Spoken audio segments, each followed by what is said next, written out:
যেদিন বাইতুল মুকাদ্দাসের চাবি নিতে যান আমিরুল মুমিনিন ওমর রাদিয়াল্লাহু তাআলা আনহু, কেননা ইহুদিদের এটা কি বলে, ইহুদিদের আবেদন ছিল যে আমরা চাবি আমিরুল মুমিনিন না আসলে দিব না।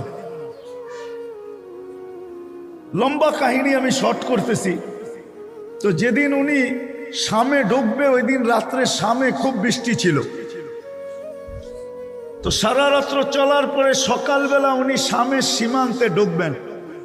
আবু উবায়দা রাদিয়াল্লাহু তাআলা আনহু স্বাধীন করছিলেন ফিলিস্তিন। তো উনি সীমান্তে এসে অপেক্ষা করতেছিলেন।